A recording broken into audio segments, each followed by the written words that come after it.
जो ये प्रश्न है कि मिलान करना है ना, वो आपको बताना है कि किस किस अधिनियम के तहत क्या क्या मंजूरी दी गई निर्वाचित प्रतिनिधित्व का, वो बताना है। तो अब बताइए 1919 के भारत सरकार अधिनियम में क्या निर्वाचित प्रतिनिधित्व दी गई, याद करिए 1919 में मुख्य रूप से क्या किया जाता है। आपको इस चीज़ को लोग पता होगा कि प्रांतीय स्वायत्ता दिया जाता है? बिल्कुल नहीं। प्रांतीय स्वायत्ता यानी जो प्रांतों में द्वैत शासन था उसे जो स्वायत्ता दिया गया वह 1935 के अधिनियम में दिया गया, जो हम लोगों ने अभी चर्चा किया कि उत्तरदायी सरकार की स्थापना प्रांतों में 1935 में वो सौंप देती है। 1919 में क्या होता है? क्या सती प्रथा का अंत होता है? प्रांतों में द्वैत शासन होता है? हाँ, प्रांतों में द्वैत शासन वह 1919 के अधिनियम से ही होता है, क्योंकि इस अधिनियम में क्या किया गया था? केंद्र और प्रांत स्तर पर जो विभाजन किया गया था, द्विसदनात्मक व्यवस्था की गई थी। उस द्विसदनात्मक व्यवस्था में यहाँ पर जो विषय था उसे दो विषय में बांट दिया गया था, एक आरक्षित विषय, एक हस्तांतरित। यानी कहने का मतलब केंद्र और प्रांतीय विषयों को सूची पहचान कर उन्हें पृथक रूप से पृथक कर राज्यों पर केंद्र का नियंत्रण को कम करने का प्रयास किया गया था। और फिर जो प्रांतीय स्तर पर जो विषय थे उसे दो में, एक आरक्षित और हस्तांतरित। आरक्षित में हम लोगों ने देखा जिसमें वित्त था, राजस्व था, न्याय था, सेना था, ये सभी था जो गवर्नर जनरल के परिषद के अधीन में था। और जो हस्तांतरित था, शिक्षा, स्वास्थ्य, ये सभी जो भारतीय मंत्री थे उनके अधीन में रखा गया था। तो इस तरह से ये द्वैत शासन स्टार्ट किया गया था, यानी वास्तविक जो नियंत्रण ब्रिटिशर्स के हाथ में और नाम मात्र का कहने का वो भारत में। एक तरह से आप इसका अर्थ यही निकल रहा है जो सबसे पहले आप देखेंगे विलियम बेटिंग जब आता है किस तरह से वो अपना रोल निभा करता है, वहाँ पे तो हम लोग चर्चा किए ही थे, फिर करेंगे। 1935 के भारत शासन अधिनियम, तो यहाँ पर 1935 में प्रांतीय स्वायत्ता जो भी हम लोगों ने किया, क्या सिर्फ प्रांतीय स्वायत्ता की बात होती है? निर्वाचन प्रतिनिधित्व के मौजूद थे, तो ये प्रांतीय स्वायत्ता के यहाँ पर बात करता है। निर्वाचन जो प्रतिनिधित्व के रूप में सहयोग प्रदान करता है अन्य क्षेत्रों में, शासन के क्षेत्र में, जिसमें आप देखेंगे कि अखिल भारतीय परिषद का इसमें स्थापना किया जाता है। इसमें संघ सूची, राष्ट्र सूची, संवर्ती सूची, इन सभी विषयों के माध्यम से शक्तियों का बंटवारा किया जाता है इसमें। फिर मॉरले मिंटो 1909 में आप देख लीजिए 1909 में क्या होता है। अब सांप्रदायिक निर्वाचन, बिल्कुल सही बात है। इसमें हम लोगों ने देखा ना कि अल्पसंख्यकों को खुश करने के लिए अर्थात मुस्लिमों के लिए पृथक निर्वाचन की व्यवस्था की जाती और उसका उद्देश्य होता है 1919 को लाने की, जो भारत में बढ़ते हुए उग्रवाद और क्रांतिकारी राष्ट्रवाद को क्या करना, सामना करना पाना। तो यहाँ पर निर्वाचन प्रतिनिधित्व को यानी कि उस क्षेत्र में जो उसका प्रतिनिधित्व मंजूरी दिए गए थे, सांप्रदायिक निर्वाचन दिया गया। भारत परिषद अधिनियम 1861। अब बताइए भारत परिषद 1861 में क्या किया गया? हाँ, 1861 में अब आप कहेंगे कि इसमें क्या किया जाता है? गवर्नर जनरल को अध्यादेश जारी किया जाता है। तो यहाँ पर तो निर्वाचन प्रतिनिधित्व के बारे में पूछा गया, तो क्या हो जाएगा? सती प्रथा का वो क्या किया जाता है? यहाँ पर अंत, यहाँ पर बी है। हालांकि सती प्रथा का अंत लॉर्ड विलियम इनके द्वारा, ये राजा राम मोहन राय के प्रयास से लॉर्ड विलियम बेटिंग के द्वारा, जो उनका शासनकाल 1800 कब होता है, मतलब जो समाप्त होता है सती प्रथा 1828-29 में होता है। लेकिन जो एक कानून बनाकर उसे जो जामा पहनाया गया वो आप कह सकते हैं एक तरह से भारत परिषद अधिनियम 1861। फिर अधिनियम 1858 में, अब बताइए क्या हो गया था? इसमें ब्रिटिश शासन का शक्ति में आया था। इसमें ब्रिटिश शासन का शक्ति का आना हो गया 1858, जिसमें आप देखेंगे कि किस तरह से लाने का जो मुख्य उद्देश्य था 1858 का जो अधिनियम था, जिसमें आप देखेंगे कि गवर्नर जनरल के क्या किया गया, पद को समाप्त कर सीधे ये विक्टोरिया के हाथ में चला गया और उसके क्या होता था, गवर्नर जनरल की जगह वायसराय हो गया। इस तरह से मुख्य उद्देश्य ये होता है कि 1857 क्रांति या 1857 के विद्रोह जैसा जो उसकी पुनरावृत्ति ना हो, इसी के लिए उसी की जैसी घटना पुनः अंजाम ना दे, उसी को रोकने के लिए यह बदलाव किया जाता है। और साथ में इसमें ब्रिटिश सचिव की भी स्थापना की जाती है, राज्य सचिव का।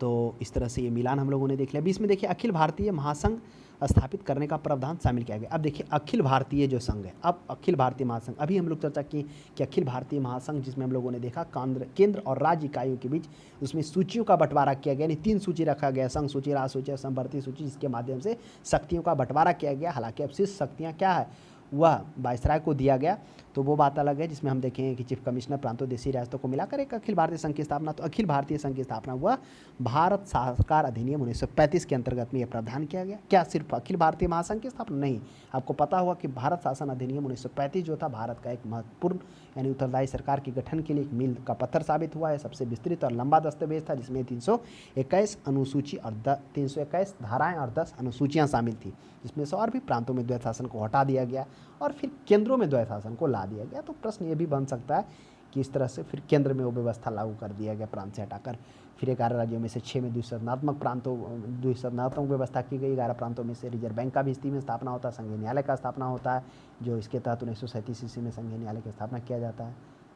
तो इस तरह से और भी बातें होती हैं, लोक सेवा आयोग का भी होता है। तो ऑप्शन बी ही पर्याप्त होगा। ऑप्शन अब बचा 19 की चर्चा हो चुकी है, कैबिनेट मिशन 1946 की भी हम लोग चर्चा किए। नेक्स्ट 21 में देखिए, निम्नलिखित में से किस अधिनियम ने केंद्र में द्वैत शासन प्रणाली को स्थापित किया? यह भी काफ़ी अच्छा प्रश्न है। किस अधिनियम में केंद्र में द्वैत शासन? अब देखिए द्वैत शासन क्या था। ऑप्शन यहाँ पर करा केंद्र में द्वैत शासन, ना कि प्रांतों में द्वैत शासन। प्रश्न अलग है, थोड़ा सा अगर आप हड़बड़ करेंगे आपका गलत हो जाएगा। प्रांतों में द्वैत शासन, जो प्रांतों में हम लोगों ने देखा कि क्या किया गया था, वह किया गया था 1919 के अधिनियम में क्या किया गया था, प्रांतों में द्वैत शासन की व्यवस्था की गई थी। यहाँ पर है कि केंद्र में द्वैत शासन, तो देखिए केंद्र में अगर द्वैत शासन की बात की तो वह 1935 हो जाएगा, अगर केंद्र के अनुसार आप मारेंगे क्यों। अगर प्रांतों में द्वैत शासन की बात करेंगे तो वह 1919 में था, जिसमें एक देखे थे ना कि विषयों को दो माध्यम बांट गया। हालांकि जो केंद्र और राज्य जो है, केंद्र और जो प्रांतीय हैं, उसमें विषयों को सूची पहनाकर उसको बंटवारा कर दिया गया था, उन्हें पृथक अलग अलग कर दिया गया था, ताकि राज्यों का केंद्र नियंत्रण क्या हो, राज्यों पर केंद्र का नियंत्रण कम हो और केंद्रीय और प्रांतीय परिषद को अपनी अपनी सूची पर विषय बनाने का या विधि बनाने का अधिकार प्राप्त हो। और वही जो मुख्य विशेषता था, प्रांतों में द्वैत शासन का स्थापना कर दिया गया, जिसके पश्चात क्या किया गया, प्रांतीय विषयों को पुनः दो भागों में बांट दिया गया था। एक कौन था, एक आरक्षित और एक हस्तांतरित। जो आरक्षित विषय थे वो गवर्नर जनरल एवं उसके परिषद के अधीन में थे। आरक्षित में वो सभी इंपॉर्टेंट विभाग थे, जिसमें आप कहिए क्या था, न्याय विभाग था, पुलिस विभाग था, वित्त विभाग था, राजस्व विभाग था, ये सभी विभाग था। और आरक्षित में एक तरह से नाम मात्र का ये स्वास्थ्य, शिक्षा, कृषि, ये सभी था। जो किसके अधीन था, वह था भारतीय गवर्नर मंत्रियों के अधीन में सलाह पर था। तो ये था। लेकिन केंद्र में है तो केंद्रों में जो द्वैत शासन प्रांतों से हटाकर 1935 में इसको हटाकर वो केंद्र में कर दिया जाता है। तो दोनों को ध्यान से पढ़ना है। नेक्स्ट देखिएगा 23 में कह रहा संघीय प्रणाली का पहला प्रयास। देखिए संघीय प्रणाली यानी संघ में एक तरह के प्रणाली करने का पहला प्रयास तो वह 1935 में ही हुआ। क्यों यह बात है 1909 में और 1919 में क्यों नहीं हुआ, तो 1909 और 1919 में संघीय प्रणाली का इस तरह का व्यवस्था नहीं हुआ। आप देखेंगे 35 में क्या किया गया, इसमें विषयों को पृथक किया गया। केंद्र और राज्य जो भी थे प्रांतीय विषयों को पृथक कर उस संघ सूची, संवर्ती सूची और राज्य सूची को बनाया गया तथा उसके शक्तियों का बंटवारा किया गया तथा उसकी शक्ति किसके, वायसराय के पास रखा गया। उसके बाद फिर और भी बहुत सारे चीज़, प्रांतों में द्वैत शासन को हटा दिया गया, केंद्र में लाया गया, सांप्रदायिक प्रतिनिधित्व का उसमें विस्तार किया गया। उसमें दलित जाति, महिलाओं और मजदूर वर्ग के लिए भी प्रथम बार निर्वाचन की इसमें व्यवस्था की गई थी। पहले तो हम लोगों ने देखा ना, कुछ लोगों को खुश करने के लिए, उसकी सहानुभूति लेने के लिए, जैसे मुस्लिमों के लिए लाया, लेकिन इसमें उसका दायरा बढ़ाया गया, सांप्रदायिक प्रतिनिधित्व का विस्तार इसमें किया गया, है ना। तो यहाँ पर निर्वाचन में नहीं, प्रतिनिधित्व में। पहले में क्या था कि राजवाड़े आ रहे थे, लेकिन जो 1935 में थोड़ा मजदूर को भी उसमें लेने लगा, उस क्षेत्र से भी, दलित जाति से भी, तो इस तरह से थोड़ा सांप्रदायिक प्रतिनिधित्व का भी इसमें विस्तार हुआ। तो हम कह सकते हैं इन सभी माध्यमों से कि जो संघीय प्रणाली एक बनाने का जो पहला प्रयास 1935 में था, जिसमें लोक सेवा आयोग की भी स्थापना की बात हुई थी। 1923 में देखिए किस अधिनियम की प्रमुख विशेषताएं प्रांतीय स्वायत्ता है। अब देखिए प्रांतों में स्वायत्ता, कौन अधिनियम, जिसमें क्या किया गया, प्रांतों में जो द्वैत शासन था वह 1919 ईस्वी में लाया गया था। उसके बाद जो उसको स्वायत्ता यानी उसे क्या कर दिया गया, समाप्त कर दिया गया और एक उत्तरदायी सरकार सौंप दिया गया 1935 के अधिनियम में। तो वही है, प्रांतों को में स्वायत्ता कब दिया गया, स्वतंत्रता 35, और फिर उसको हटाकर केंद्र में लेके चला जाता है, प्रणाली स्टार्ट करता है। 24 में देखिए भारत सचिव के पद पर किसके द्वारा निर्मित किया गया था। जो कह रहा भारत में जो सचिव का पद था वह किसके द्वारा निर्मित किया गया था, वो आपको बिल्कुल मालूम होना चाहिए।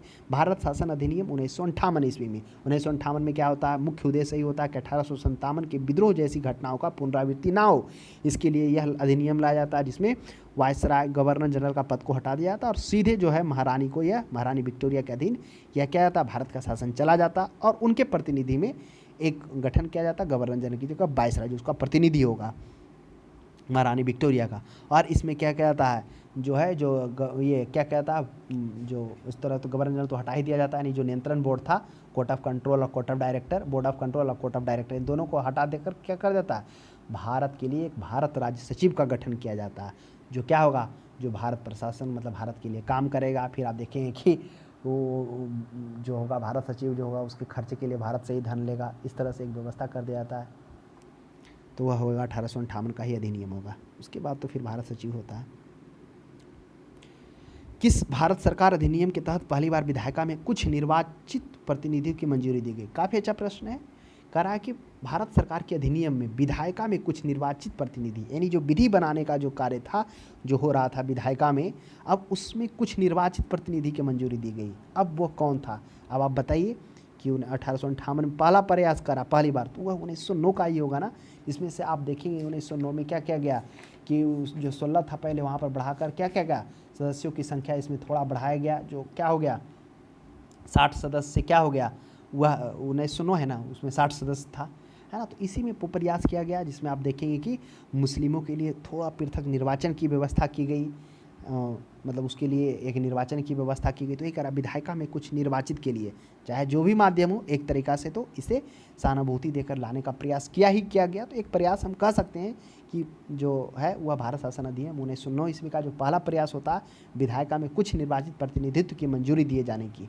उसके बाद फिर 1923 ईस्वी में फिर आप देखेंगे जिस तरह से जो 60 सदस्य होते थे 1909 में वह 144 सदस्य बना गए, केंद्रीय विधानसभा में आने लगे, जिसमें 104 निर्वाचित होकर आते थे और 40 मनोनीत होकर आते थे। ये 1919 की बात बता रहे हैं। लेकिन जो 60 सदस्य, जिसमें 16 से 60 था, इसमें से कुछ सदस्य को इसमें क्या किया गया, केंद्रीय विधानसभा में लाने का व्यवस्था किया गया, साथ में वो मुस्लिमों के लिए किया गया। तो उसी के बहाने कुछ एंट्री स्टार्ट यहाँ पे हुआ। तो आप कह सकते हैं कि जो पहला प्रयास विधायिका में निर्वाचित का 1909 ईस्वी से स्टार्ट हो गया, जिसमें क्या था, केंद्रीय विधानमंडल में सदस्यों की संख्या उसमें 60 थी। 26 में देखिए, भारत शासन अधिनियम 1935 द्वारा भारतीय संघ में अवशिष्ट शक्तियाँ किसे दी गई है, काफ़ी अच्छा प्रश्न है। अब करा जो भारत शासन अधिनियम था, हमने देखा कि यह भारत के लिए एक मील का पत्थर साबित होता है। यह भारत जो अधिनियम होता है पूर्ण उत्तरदायी सरकार के गठन के लिए काफ़ी उत्तरदायी होता है। यह एक लंबा और विस्तृत दस्तावेज होता है, जिसमें 21 धाराएं और 10 अनुसूचियाँ होती है, जिसमें हम लोगों ने देखा। तो वही करा अवशिष्ट शक्तियाँ किसे दी गई थी, हमने चर्चा किया कि इसमें केंद्र और राज्यों की इकाई में को 3 सूची में बांटा गया था, संघ, राज्य और समवर्ती सूची। इसके माध्यम से शक्तियों में बंटवारा कर दिया गया और अवशिष्ट शक्तियाँ वह गवर्नर जनरल के पास रहने दिया गया था। तो वही होगा, क्या होगा, अवशिष्ट शक्तियाँ इसमें तो वही वायसराय के पास था। तो वायसराय तो ऑप्शन में है नहीं, तो वायसराय देता तो पर्याप्त होता। तो उसी के गवर्नर जनरल की जगह पे ही इसका गठन हुआ था ना। तो आप मार सकते हैं क्या, बी।